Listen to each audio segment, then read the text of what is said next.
It seems like the Home Assistant team are on a roll right now, adding fantastic new functionality in every monthly release to make this smart home system better and more accessible to everyone. With the coming July release, that is certainly no different, but what exactly have they got in store for us? Well, let's take a look.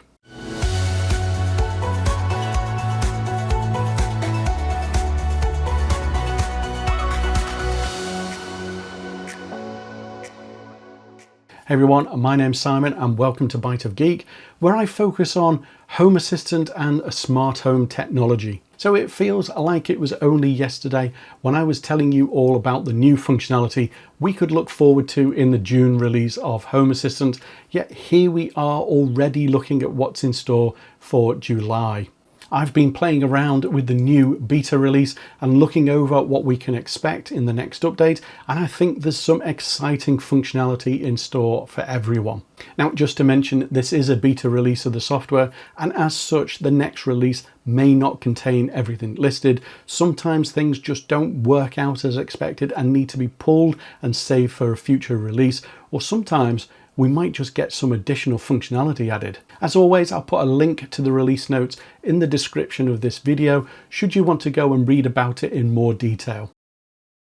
So to start off with, let's take a look at what new functionality we can expect to see in July. So starting off with an impressive addition, certainly if you're using Assist in Home Assistant, and if you are, you'll be very aware of its simple interaction manner. You kind of like ask for something and you get a response, which is functional but could be better. Well, now there is a new Ask a Question action, which effectively allows you to build a custom conversation within automations. So the example they've given in the release notes is a question being asked as to what kind of music you want to listen to, and then Assist acting upon the response given by playing that genre of music on your speakers.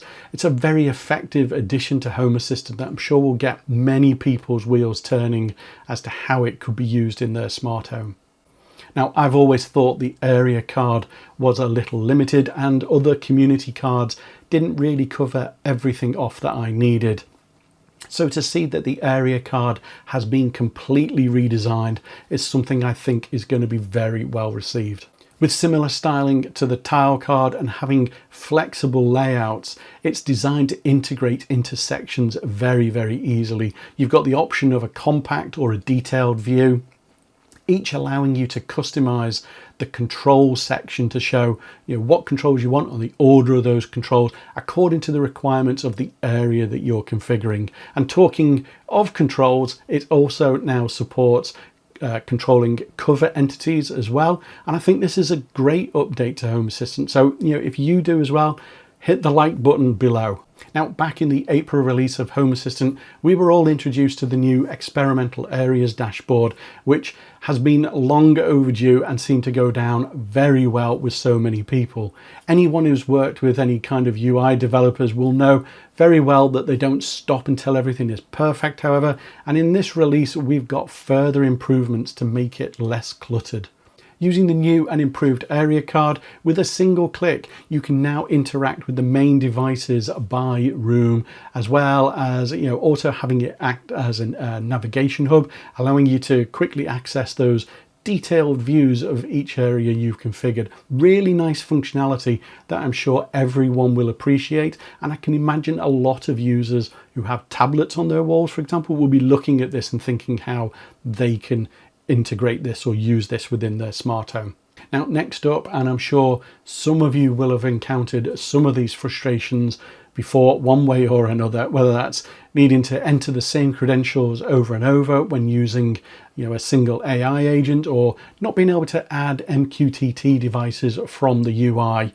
It's the addition of a new integration sub entries. Now, if you're setting up an AI agent with a set of credentials, then all of the sub entries will use those as well. And you can even configure what those sub entries should be doing.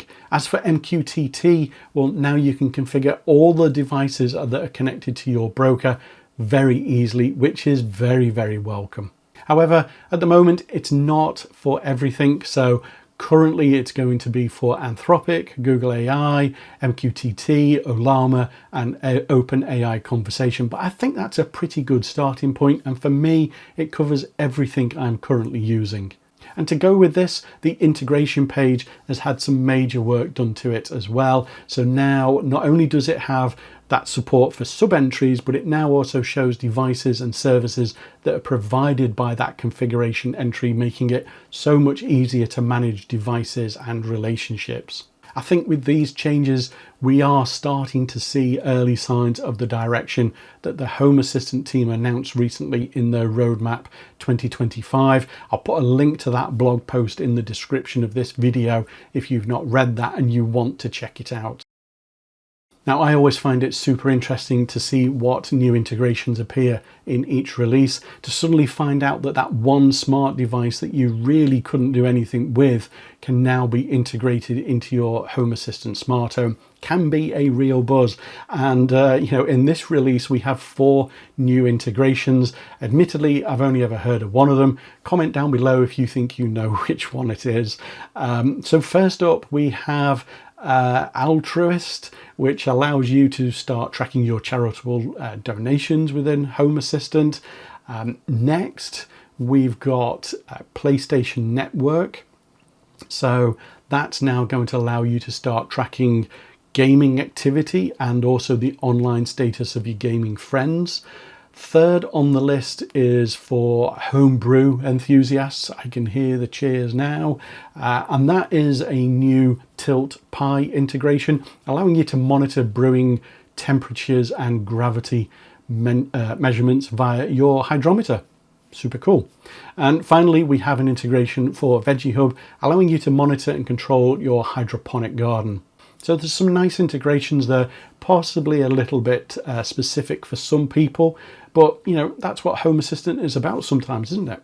Along with the new integrations, there are plenty of updates to existing ones, starting with the ability to add the currently playing song to your favorites in Music Assistant, all with a single click. It's something I really should take a proper look at, Music Assistant. Hit the like button if you're using that already in your smart home setup. Next up, we've got one for ESP Home, and it now supports sub-devices, allowing you to represent multiple logical devices with a single ESP device in Home Assistant. I think this is going to be super useful if you've got RF bridges or Modbus gateways, that kind of stuff, for example. Now, in the June update, the paperless document management system was added as an integration, and this month there is a small but important update that adds an update entity to help keep your system up to date. If you're using Home Wizard, then there's the addition of a battery management control now, allowing you to modify the various charging and discharging state of your batteries. The Reolink integration keeps getting better and better with multiple updates. This time, we're treated to control of things like IR brightness, baby cry sensitivity, and privacy mask functionality, as well as support for PoE and Wi-Fi floodlights, with multiple command ID pushes. Image, that fantastic alternative to Google and Apple Photos, now has an update entity. And if you're using Homey, then there's some nice work here with the addition of a siren platform for security alerts, as well as support for the Heat It thermostat. ADAX now has energy sensors added to it to help you track your heating consumption. And if you're keeping things local and using Ollama, then there's now a new option for controlling the Think parameter. Yet again, the SmartThings integration has got more updates with the addition of ice bites control and water filter replacement sensors for owners of Samsung fridges. Rust Sound Rio, not something I'm aware of, now has sub-device support as well as number and switch entities, and Alexa devices now have additional binary sensors, giving you the ability to gather more information from those devices. There's now dishwasher alarm support and battery storage capabilities added to Matter. Slowly but surely we're getting all these things added, which is great. And the trend integration configuration now supports a unique ID, which I'm sure will make YAML fans very happy indeed. Lametric is another integration that has also received an update entity. And Google AI now defaults to the Gemini 2.5 Flash model, which is the newer and faster version, so you should see improvements there. If you're using Enphase Envoy solar panels, well, now you can get details of the DC voltage and current readings, which is going to be perfect for monitoring panel health. The SwitchBot integration now has evaporative humidifier support. It's really nice to see the SwitchBot integration getting better and better with each release. Now, if you didn't know, each integration in Home Assistant now has a quality scale which represents how well the integration is coded, how maintainable it is, how testable, etc., as well as how good it is as an end user experience. This release, the Bosch Smart Home integration, moves up to a platinum level. ISTA Eco Trend, which is used for German meter readings, moves to a gold level. The KNX ecosystem integration is now silver. And finally, there's two integrations, Samsung TV and Telegram, both of which are now bronze. It's great to see the hard work of these integrations being recognized and makes the effort from those contributing so much more worthwhile. And the process of making it so that integrations can be set up via the user interface continues, with the Telegram bot now being the next addition to the list. And sadly, if you're using JuiceNet, then that integration is no more due to them shutting down their API services. As for other notable changes this release, well, Shopping List has a complete intent, which makes it easier to use with voice commands. That's going to make things so much easier if you're using that functionality. Also, when you re-add deleted devices or entities, any customizations you had previously made will now be restored, so you don't lose your custom names and your settings. I think that's a great addition in this update. There's been major work again on the template integration, with the ability to use variables, icons and pictures across any compatible template platform. You can also create trigger-based template alarm panels, locks, vacuum entities, etc., fans.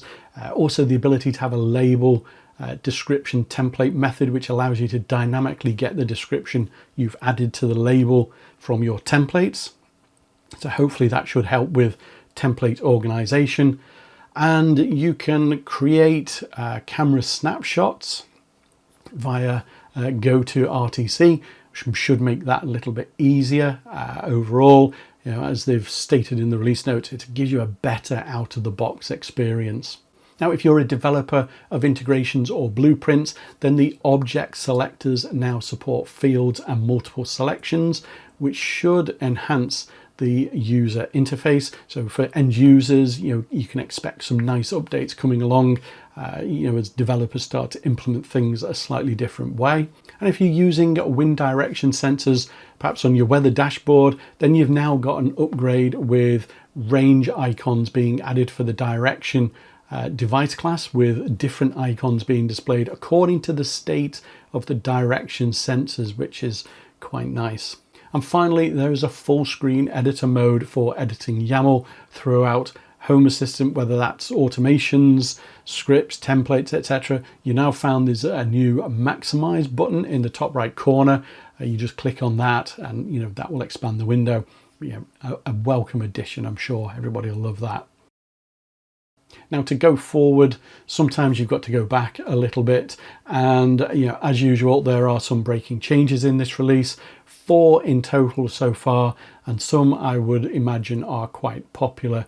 So first up, we have a Google Calendar, and the previously deprecated Add Event service has been replaced by the Create Event service. It's probably worth checking your logs for any errors about this. Certainly with older integrations, maybe you've installed via hacks that haven't been updated for a while. Next up, we've got Meter, and there are numerous changes to the probe cook state with this. So if you're using any of these states in automations, notifications, etc., then you'll need to make sure you're updating all of that to use the new values. Next, we've got the Mealy integration, which has had a lot of work recently, but there are some breaking changes around the hob plate states.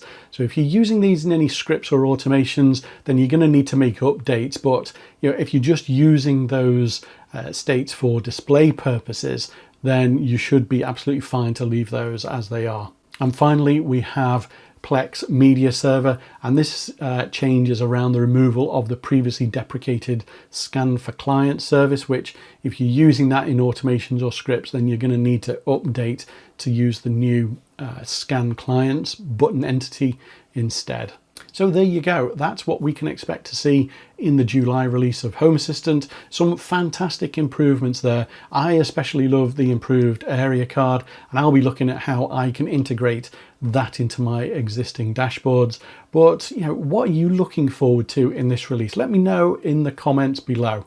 If you've enjoyed this video and would like to see more of these, then don't forget to hit the like button and subscribe to the channel. It really does help with YouTube's algorithm and lets other people get to see it as well. But as always, thanks for watching, and I'll see you in the next video. Bye for now.